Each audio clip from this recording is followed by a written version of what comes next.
A jornalista Mônica Pinto trabalhou no jornal Sinforme, na cidade de Aracaju, em 2 períodos diferentes. Neste vídeo, ela nos faz uma narrativa de como foi a sua volta para aquele importante semanário, no momento em que o jornal vivia uma reformulação liderada pelo jornalista Josailton Lima. Além disso, Mônica conta também como foi trabalhar na condição de editora da revista Sergipe S.A. e também como assessora de comunicação de sindicatos empresariais. Por fim, ela nos revela o seu trabalho como jornalista do IBAMA, discutindo e divulgando questões ambientais que envolvem monumentos do patrimônio ambiental do estado de Sergipe, como a proteção à Serra de Itabaiana. Vamos ouvir este rico depoimento da jornalista Mônica Pinto. Aí, quando acabou o SEAV, eu estava na fundação, que na fundação fiquei 8 anos, e aí o que também não durou muito, não. Eu acho que o leque fechou, o que não foi uma coisa de anos e anos, não. E o que foi que aconteceu? A Antônio Bonfim me liga para perguntar se eu sabia indicar alguém para trabalhar no departamento comercial do Sinforme, fazer matéria paga, reportagem comercial, né? Informe publicitário, né? Que é o técnico. Aí eu falei, serve eu. Aí o Bonfim, mas como assim? É para ganhar um piso? Eu falei, não tem problema, não. Não tem problema. Eu tinha acabado de sair do SEAV. Eu tinha a fundação e o expediente livre. Aí eu falei, tudo bem, vou nessa, porque o que acontece? Eu me conheço, eu sabia que eu não ia ficar no comercial, eu sabia disso, eu sabia que eu ia voltar para a redação, só que era a vaga que existia, eu também não ia, não tinha, né, não existia a vaga, eu vou para o comercial, tudo bem. E aí eu voltei para o Sinforme, e aí eu voltei para o Sinforme num momento de muito estresse, assim, porque o César Gama estava brigando com o Bonfim direto, e eu peguei essa transição do César Gama para o Josailton. Eu tinha acabado de voltar para o jornal.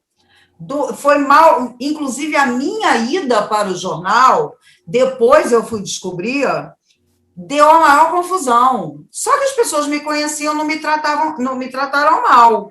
Mas o que aconteceu? Quando o Bonfim me chamou para ir ocupar o departamento comercial para fazer informe publicitário, na verdade, era uma jogada dele de irritar o César Gama, porque quem fazia isso era a própria redação, que ganhava um percentual daquele informe publicitário.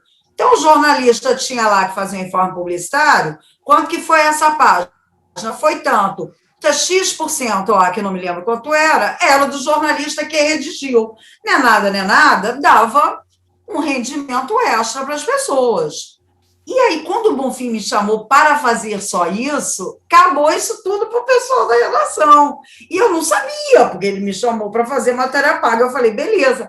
Mas quando eu cheguei, e isso foi uma estratégia de Bonfim já de confrontar o César Gama. E nisso a coisa realmente degringolou geral, César foi embora e o Josailton assumiu. 96, se não me engano.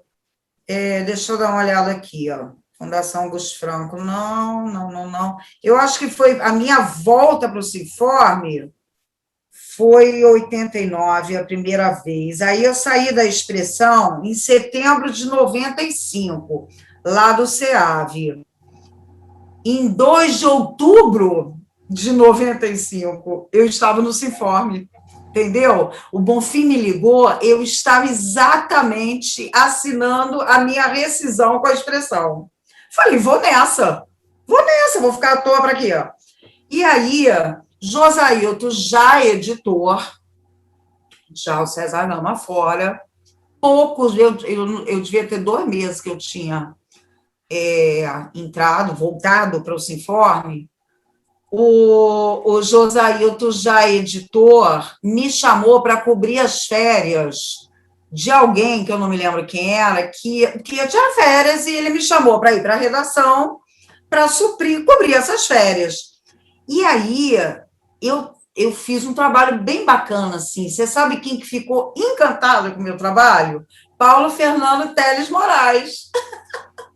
Ele ligou para o Milton Alves, que na época estava na redação, e falou: quem é essa Mônica Dantas que fez essa matéria?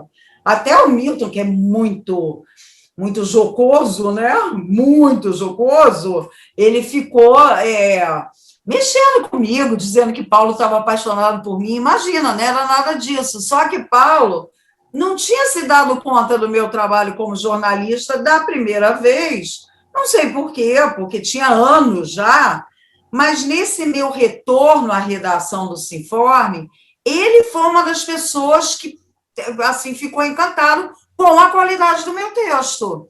E isso acabou chegando ao ouvido do Josailton, do Bonfim, sei lá, e eu acabei cobrindo, emendando com a cobertura de outras férias. A coisa que eu fiz, quando eu fui oficializada na redação jornalística de novo, eu entrei na sala de Josailton, falei: Josailton, vou te falar uma coisa que juiz não diz, não se afasta por um conflito ético, que não pode julgar isso e ele tem esse direito, vou ter meu direito também. Seu Figueiredo pode matar, foi o exemplo que eu usei com Josailton, porque eu sou meio dramática. Seu Figueiredo pode matar, esquartejar e botar em mala, que o Sinforme vai fazer a matéria, mas eu não, porque eu não tinha a menor condição de falar mal do Zé Figueiredo, e não era por causa do emprego, não, porque não fazia o menor sentido, né? Eu não posso trabalhar para um cara e fazer matéria contra ele, embora eu esteja num outro emprego, eu me dei ao direito de fazer como o juiz faz. Eu digo: olha, não vai dar certo. Era uma pessoa, não era um monte de gente em Sergipe. E o Josailton falou: tá, tudo bem, então beleza. Só que não foi bem assim que aconteceu. Porque teve um dia que eu cheguei na redação e eu vi o Zum Zum Zum, que tinha uma entrevista de página que ia ser com o Zé Figueiredo. Eu entrei na sala de Josailton, eu falei: ô Josa, quem que vai fazer essa entrevista com o Zé Figueiredo? Ele falou: o Christian Góes, que era um cara ligado a movimento social, que era um cara, digamos assim, com todo um perfil, que eu falei: Josailton, pelo amor de Deus, isso não vai dar certo. O seu Figueiredo vai rosnar para ele, não vai sair entrevista nenhuma, deixa eu fazer essa entrevista. Ele falou: pô, Mônica, mas você trabalha para o cara. Eu falei: não tem problema, vou fazer todas as perguntas desagradáveis, pode confiar. E fiz todas. A questão de terem chamado ele de assassino na época do Banese, que teve gente se suicidando. Eu falei: Josailton, sabe o que vai acontecer? Ele vai olhar para mim e ele me conhece, ele sabe que eu vou fazer todas as perguntas desagradáveis, mas ele não vai ver uma inimiga. Então, ele vai ficar tranquilo, ele vai responder. Foi exatamente o que aconteceu, Jorge, ele respondeu tudo. Ele falou para mim coisas que ele... Sabe, coisa que jornalista adora, né? Eu nunca disse isso a ninguém numa entrevista. Pô, jornalista adora ouvir isso, né? Ele falou assim para mim: eu nunca disse isso a ninguém, mas teve familiar meu que parou de falar comigo, que não fala comigo até hoje, porque eu demiti do Banese. E ele me falou: eu nunca disse isso a ninguém. Eu falei: mas posso usar isso? Eu falei: ele disse: pode. Porque podia ser óbvio, né? Mas eu conferi, né? E aí, menina, eu fiquei tão orgulhosa dessa entrevista, porque, pô, a minha vamos dizer, a minha intuição estava certa, além de eu saber que eu ia fazer os raios das perguntas desagradáveis e que ele ia responder, eu sabia que a entrevista ia fluir de uma forma muito melhor, porque ele não ia ver uma pessoa, um inimigo, que ele já ia começar, inimigo que eu digo assim, não que o Christian fosse inimigo dele, Mas uma pessoa desconhecida que já começasse a fazer umas perguntas assim, ele ia começar a rosnar, porque ele rosnava muito, não para mim. E aí eu falei, deixa eu fazer, e deu certíssimo. Eu fiquei tão orgulhosa dessa entrevista. Josailton mesmo gostou, viu todas as perguntas desagradáveis feitas e respondidas. Aí saiu o jornal na segunda-feira, eu muito orgulhosa, o Figueiredo também gostou, tranquilo. Ele falou o que ele quis falar e usei tudo. E eu questionava ele, mas isso como é que foi? Eu fiz uma entrevista jornalista, realmente, estava com o maior orgulho, Rosalvo Alexandre vai lá em casa terça-feira, o jornal saiu segunda, ele vai lá em casa terça, de vez em quando ele aparecia lá em casa para almoçar, sem eu ter convidado ele de forma alguma, mas ele batia lá em casa e dizia, eu vim almoçar. E aí ele fez isso um dia de terça-feira. Falei, e aí, Rosalvo? Você viu a entrevista com o seu Figueiredo? Ele viu, com aquela voz dele, né? Eu falei, e aí, o que você achou? Eu muito orgulhosa. Aí ele respondeu assim, eu só queria que você me amasse como você ama Zé Figueiredo. Destruiu toda a minha tese, mas aquilo foi ciúme mesmo, porque ele sabia que eu amava Zé Figueiredo, porque a entrevista estava bacana, pô, Josailton gostou, deu super certo tudo. Então, assim, eu voltei para a redação, começou tudo isso, que a única restrição que eu fiz é que eu não faria uma matéria contra Zé Figueiredo. Fazer entrevista com ele não foi problema, porque foi uma entrevista jornalística. Eu não estava ali agredindo ele, embora tenha feito todas as perguntas desagradáveis. E aí eu fiquei na redação, trabalhando normal. Fui editora do Jornal de Economia primeiro, fui editora do suplemento, que na época era um suplemento de cultura, depois virou uma página, mas dava um trabalhinho danado. E só que nesse meio tempo, antes de eu voltar para a redação, olha como é que são as coisas, Jorge.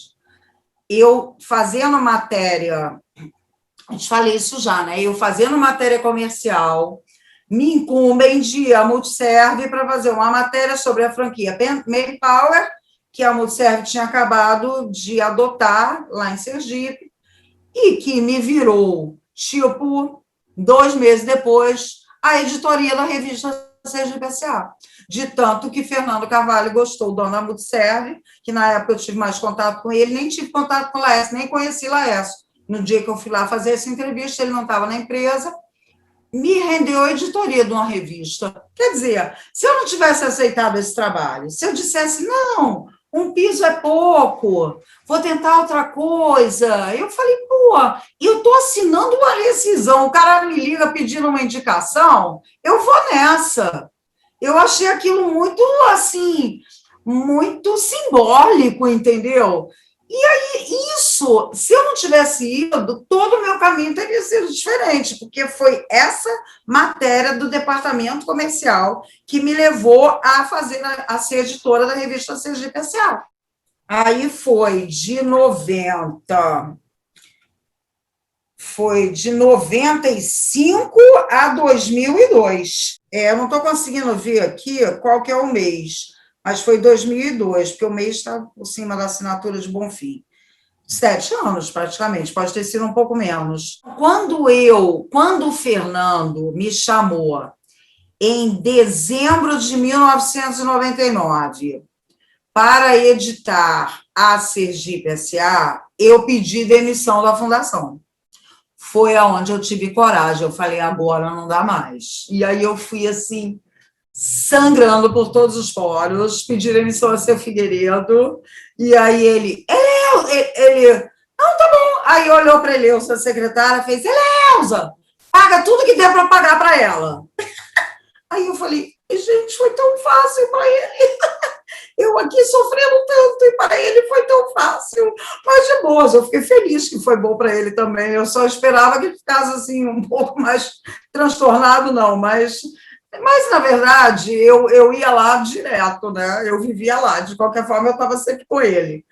Mas aí eu fui editar a revista, eu já não estava mais na OAB, Aí eu fiquei na revista no Sinforme, só nos dois. No Sinforme voltou a coluna propaganda e negócio, quer dizer, voltou não, né? Era Publinforme, foi reeditada.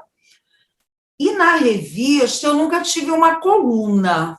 Dizer que eu assinava uma coluna, não me lembro. Nunca tive, não. Eu era editora da revista, para mim estava bom. Foi na revista, e aí eu comecei a trabalhar direto com o Laércio. Eu fui ser assessora do Sindicato das Empresas de Aceio e Conservação e trabalhando na revista.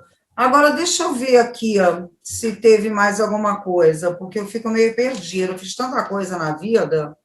Não, aí foi o Sinforme, e aí, você vê, no Sinforme eu fiquei de 95 a 2002, e com a revista. Mas eu fui para o Sindicato das Empresas de Aceio e Conservação em abril de 2003, então não foi em paralelo com o Sinforme.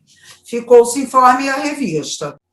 Aí o sindicato, eu fiquei no mandato do Laércio e depois continuei com o mandato do Gildásio Barreto Muniz, que até outro dia morreu de Covid. Cara bacana, sujeito simples, bom, pessoa boa. Quando o Laércio saiu porque ele remontou o sindicato.